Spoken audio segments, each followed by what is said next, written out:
Good morning to you. I'm Danilo Evangelista, and welcome to our update on Tropical Storm Debby this morning. It is quickly intensifying in the eastern Gulf, and it'll probably become a hurricane before it makes landfall tomorrow morning in northern Florida. Let's get the latest information by the National Hurricane Center with Debby. It is now up to 65 miles per hour this morning with a minimum central pressure of 992 millibars. Certainly intensification a lot quicker than I think a lot of models and a lot of people thought that it would happen. And this certainly means that we're probably just going to see a stronger system for the Big Bend region of Florida when it makes landfall tomorrow. And obviously, that is not good news at all. And this happened because of recon this morning, finding that Debby was able to restructure itself a little bit and put it in a better position that it was able to rapidly deepen. And unfortunately, that probably just sets an even worse precedence for impacts along the Big Bend region of Florida. All things that we will go on later in this video, and if not in this video, we will probably go over them at some point later today in another video as well. But I just really want to get the latest information on Debby down. If you're locating it on a map, it is at 27.0 north and 84.3 west, and the movement is north-northwest at 13 miles per hour. It is still moving to the north-northwest, but it'll take a more northerly and then northeasterly sort of track as it eventually makes its way towards the Big Bend of Florida later today. And the latest advisory of the National Hurricane Center, they now explicitly think that Debby will likely rapidly strengthen before landfall in the Florida Big Bend region. And obviously, as we've been talking about for the last several days, the biggest concern from Debby will be major flooding threat that'll loom over the southeastern United States, and it'll likely be in a larger area other than just Florida. In fact, it looks like the biggest flooding threat will be over the southeast, over Georgia and the Carolinas, once Debby moves into that area and probably stays there all throughout next week. That'll be something, once again, we go over at a later time, though. Here's the latest satellite image of Debby, and you could see definitely looking more organized this morning. Once again, it went through some structural changes. It was kind of lopsided, and it still is very lopsided this morning.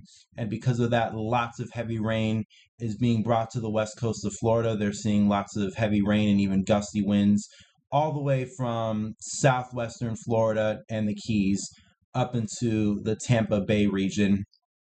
And once again, this rainfall sort of issue is going to be continuously widespread. And also, some of these outer bands, too, are also running the risk of producing tornadoes and severe thunderstorms as well. Keep in mind, that's also a risk when it comes to the outer bands of a tropical system. Yes, they do produce tornadoes, and I think there is actually a pretty decent chance for severe weather indicated by the Storm Prediction Center across a good portion of the Florida Peninsula today because of Debby making landfall. But in terms of structure, you could really see, especially in these last few frames, notice how these convective bursts really came on. And this is part of the center relocation that we just recently saw from Debby, which is why we're talking about it quickly strengthening this morning. Just several hours ago, Recon actually found that the center was somewhere in here. It was a little lopsided because of westerly shear and dry air to the west in the Gulf of Mexico.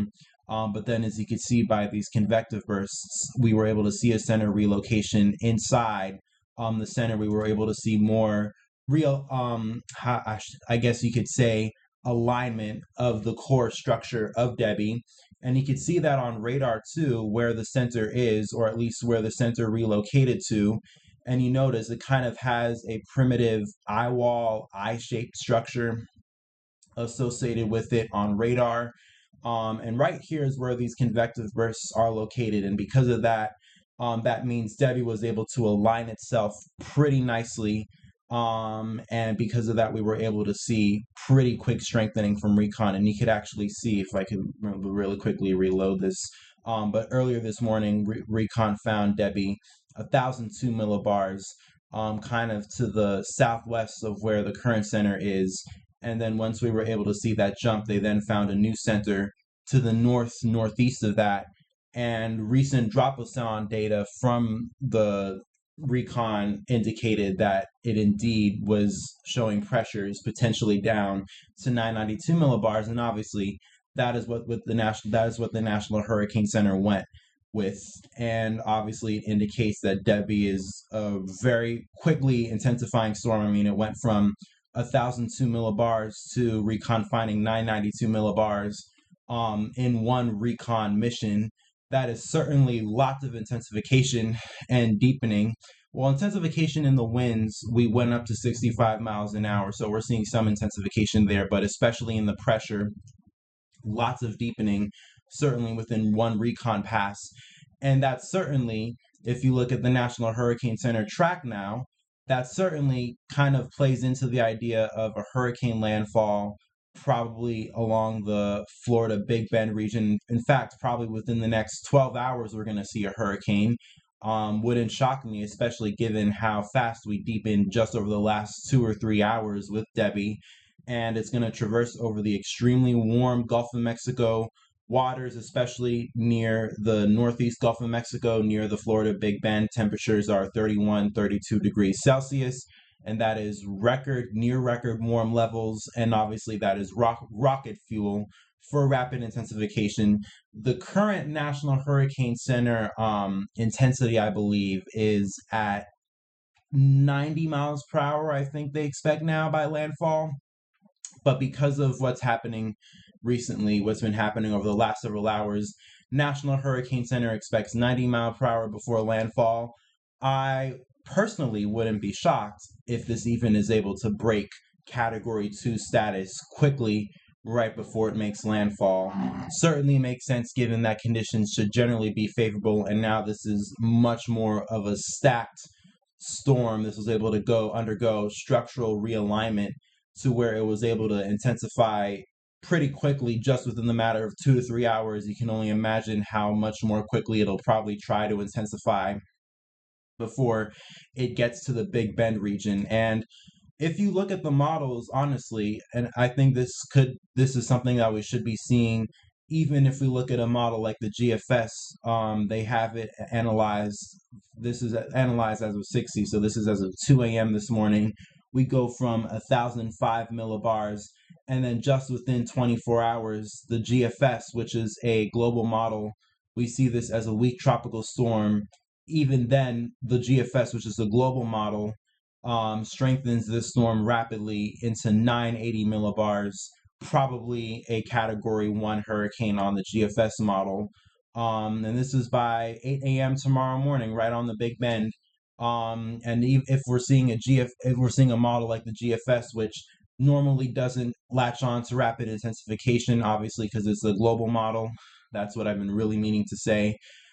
They have lower resolution. They're not as high resolution as hurricane models, which are kind of programmed to respond more directly to the dynamics of a storm, while the global models are kind of, general weather. Even a model like the GFS showing rapid intensification, best you believe that we will probably see some serious ramping up of Debby further from how quickly it's already ramped up overnight into this morning as it approaches the Big Bend. And then obviously the threat after that is incredible rainfall over the southeast. Notice over the next 5 days how the GFS just kind of keeps Debby in place basically over the same areas. It's kind of running in a circle, if you will, around the same areas of the southeast, generally near northern Florida and Georgia and the Carolinas over the next 5 to even 7 days. And then the GFS kind of does some wonky stuff where they try to bring the low pressure back into the Gulf, and I wouldn't buy too much of that into that now. But the biggest issue will then be the rainfall, which, look at that, over the next 7 days, notice how much rainfall we get over the southeast, probably widespread areas of which we will see as much as a foot, maybe even 2 feet of rain. And that'll mean big issues for flash flooding, river flooding, all kinds of flooding, urban flooding, you name it.